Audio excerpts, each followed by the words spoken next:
নেই কোনো অফিস, নেই কোনো বস, তবু এই চাকরির বেতন 2 কোটি টাকা। অবিশ্বাস্য মনে হলেও বাস্তবে রয়েছে এমন এক অদ্ভুত চাকরি, আইল্যান্ড পেট্রোল কিপার অর্থাৎ দ্বীপ প্রহরী, যেখানে কোনো মানুষ নেই, ট্রাফিক নেই, শব্দ নেই, নেই কোনো দরজা জানালা, শুধু আপনি আছেন, সঙ্গে অপরূপ নীরব প্রকৃতি। আর এই শান্ত নির্জন দ্বীপে দাঁড়িয়ে আপনাকে করতে হবে মাত্র একটি কাজ, দ্বীপটিকে যেমন আছে ঠিক তেমনই রেখে পাহারা দেওয়া।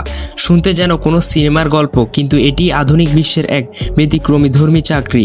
প্রতি বছর নয়, বহু বছর পর পর এমন সুযোগ আসে, আর আবেদন করতে ঝাঁপিয়ে পড়ে বিশ্বের বিভিন্ন প্রান্তের হাজারো মানুষ। কারণ এই সুযোগটি একদিকে যেমন রোমাঞ্চকর, অন্যদিকে তেমনি চ্যালেঞ্জ ভরা। এই চাকরির মূল দায়িত্ব অবিশ্বাস্যভাবে সহজ, দ্বীপের প্রাকৃতিক অবস্থা যেন ক্ষতিগ্রস্ত না হয় তা নিশ্চিত করা। প্রতিদিন একবার 30 থেকে 40 মিনিটের একটি টহল দিতে হবে, কোথাও ময়লা জমছে কিনা, ঢেউয়ের জোয়ারে কোনো প্লাস্টিক ভেসে এসেছে কিনা, বনাঞ্চলে কোনো ক্ষতি হয়েছে কিনা, এই সবই খেয়াল রাখতে হয়। আগুন জ্বালানো নিষেধ, কোনো ধরনের নির্মাণ কাজ একেবারেই নিষিদ্ধ। এমনকি সামান্য অসতর্কতা থেকে বিপর্যয় ঘটতে পারে, কারণ দ্বীপটি একটি সংরক্ষিত অঞ্চলের অংশ, যেখানে প্রকৃতির সামান্য ক্ষতিও দীর্ঘমেয়াদে বড় প্রভাব ফেলতে পারে। চাকরিটিকে সহজ মনে হলেও বাস্তবে এখানে টিকে থাকা এক বিশাল পরীক্ষা। কোনো বসতি নেই, নৌকা আসে সপ্তাহে 1-2 বার, আর আশেপাশে নেই কোনো মানুষ। আপনার সঙ্গী শুধু সমুদ্রের অবিরাম গর্জন, বাতাসের হুহু শব্দ, আর রাতের আকাশে অসংখ্য নক্ষত্র। এটি এমন এক জীবন যেখানে মানুষ নিজেকে খুঁজে পেতে পারে, আবার হারিয়েও ফেলতে পারে।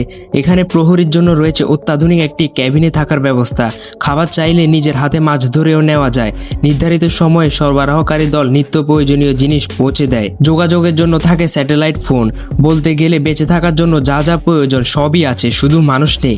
এই চাকরির আরেকটা বড় চ্যালেঞ্জ হলো সময়। যে ব্যক্তি নিয়োগ পেতেন তাকে থাকতে হতো টানা 830 দিন, মানে প্রায় 2.5 বছর, প্রায় সম্পূর্ণ একা।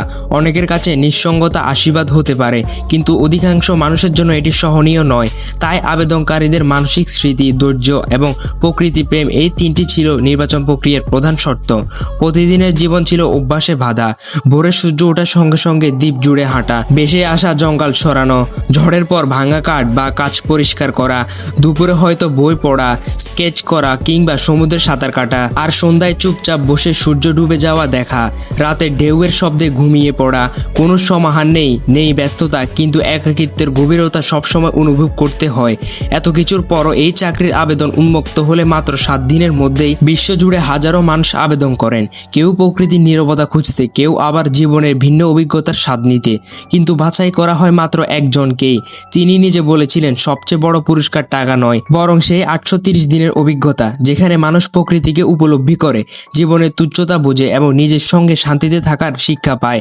এই চাকরি একদিকে যেমন পৃথিবীর সবচেয়ে আকর্ষণীয় পেশাগুলোর একটি, অন্যদিকে তেমন মানসিক শক্তির এক বিশাল পরীক্ষা। আপনি শুধু একজন কর্মচারী নন, আপনি হচ্ছেন প্রকৃতির নিঃশব্দ অভিভাবক, আর এই দায়িত্ব পালন করার বিনিময়ে পাওয়া যায় সেই বিশাল অঙ্কের বেতন। নিঃসন্দেহে এই চাকরি প্রমাণ করে পৃথিবীর সবচেয়ে দামি অভিজ্ঞতা অনেক সময় মানুষের ভিড়ে নয়, বরং নীরবতার মাঝেই লুকিয়ে থাকে।